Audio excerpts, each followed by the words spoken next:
This is actually crazy. I'm scrolling tech news, just minding my business, and boom, Exynos 2700 shows up.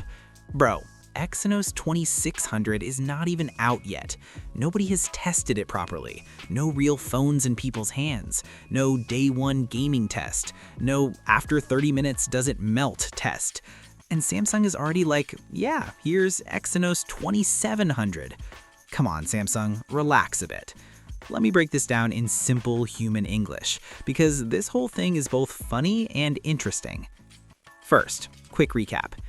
Samsung is working on Exynos 2600, which is expected to be inside the Galaxy S26 series, probably the S26 Plus. This chip is supposed to be Samsung's big comeback chip. New 2nm process, new CPU, better power, less overheating, hopefully. But here's the funny part. We still don't have real benchmark scores for Exynos 2600. No real-world gaming tests, no long battery drain tests, nothing solid yet. And now Exynos 2700 pops up on Geekbench. That's like announcing GTA 7 before GTA 6 is even released. So what exactly got leaked? The Exynos 2700 appeared in a benchmark listing, and people instantly noticed something weird: the CPU layout. Instead of the usual big plus middle plus small cores, this thing uses a 4 plus 1 plus 4 plus 1 setup. Yes, that looks confusing, because it is confusing. It's a 10-core CPU, but not in a normal way. And according to leakers, Samsung is mixing cores from different generations. Old cores, new cores, future cores, all living together like roommates who don't know each other. Why would Samsung do this? Simple answer: testing. Here's the key thing many people are missing. This Exynos 2700 benchmark is not for performance flexing. It's not Samsung saying, look how fast this chip is. Nope. The chip is running on something called an ERD device. ERD basically means, this is a lab phone. Don't take this seriously. No fancy design, no final cooling, no final clocks, no final software. This phone exists only to test CPU behavior, scheduling, architecture, how cores talk to each other. That's it. So when you see the benchmark score and think, wow, this is bad, or wow, this is slow, relax. Even Ice Universe, who is usually very loud, said the score is meaningless. That's tech language for, bro, don't even look at it. Now let's talk about the performance numbers for a second. The Exynos 2700's OpenCL score is actually lower than Exynos 2600.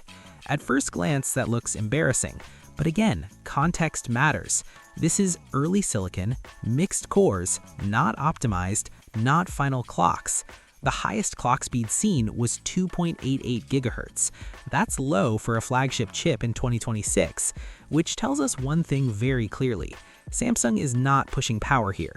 They're checking stability, basically asking, does this thing even work? Now here's where things get interesting.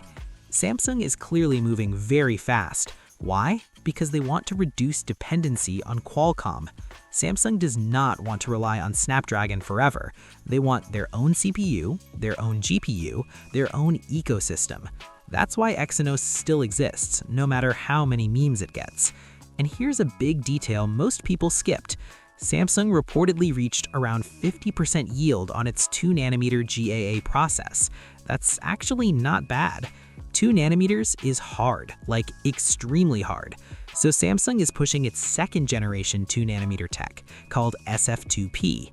And guess what? Exynos 2700 is likely made on SF2P. That means Samsung is already testing future chips years ahead. This is long-term chess, not short-term flex.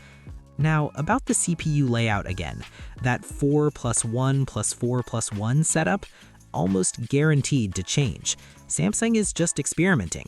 They're testing which core handles background tasks best, which core should handle AI, which core saves power, which core boosts performance. Think of it like cooking. You don't serve the first test dish to guests. You taste it, you adjust, you fix the salt. That's what this chip is. Now, let's talk about the future features, because this is where things get exciting. Exynos 2700 is rumored to support LPDDR6 RAM and UFS 5.0 storage.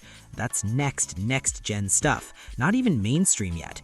So clearly, Samsung is designing this chip for phones that are far away, not next year. And the codename? Ulysses, which honestly sounds like a Marvel character.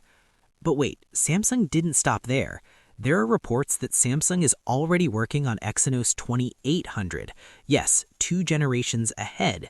And this one might be a big deal, because Exynos 2800 could be Samsung's first chip with a fully in-house GPU. No AMD help, no RDNA branding, just Samsung.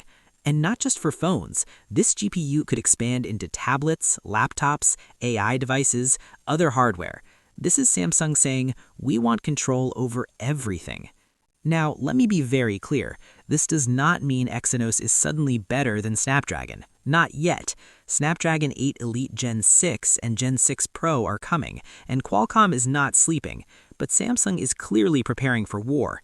And the fact that Exynos 2700 is already being tested tells us one thing. Samsung is serious this time. They don't want another Exynos 990 situation. They don't want overheating jokes again. They want battery drain memes. They're testing early, very early. So why does this feel so funny? Because as consumers, we haven't even touched Exynos 2600 yet. We haven't played Genshin Impact on it, tested camera ISP, checked battery life, felt the heat. And Samsung is already like, yeah, next one is cooking. It feels rushed, it feels wild, it feels chaotic, but from an engineering point of view, it actually makes sense. So, final thoughts. No, Exynos 2700 is not replacing anything tomorrow. No, the benchmark score does not matter. No, this is not a performance reveal. This is behind-the-scenes testing. This is Samsung laying the foundation. If Exynos 2600 fails, Samsung already has backups. If it succeeds, Samsung goes even harder. Either way, Exynos is not dead, Samsung is not giving up, and the roadmap is moving fast. And honestly, I kinda love the chaos.